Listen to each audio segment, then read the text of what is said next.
Ayan mga guys, so nagbabay kami.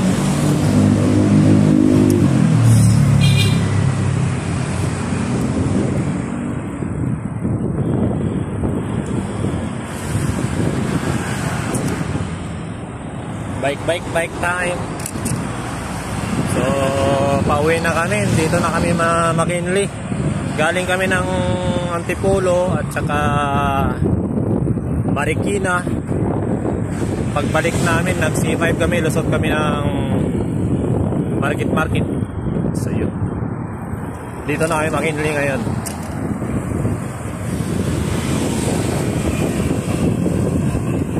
So malupit yung aming pinuntahan, kasi yung Antipolo sobrang paakyat pala yun. Kaya yung nangyari, yung apat kong kasama medyo sumuko. Dalawa na lang kami ni kinuha rin.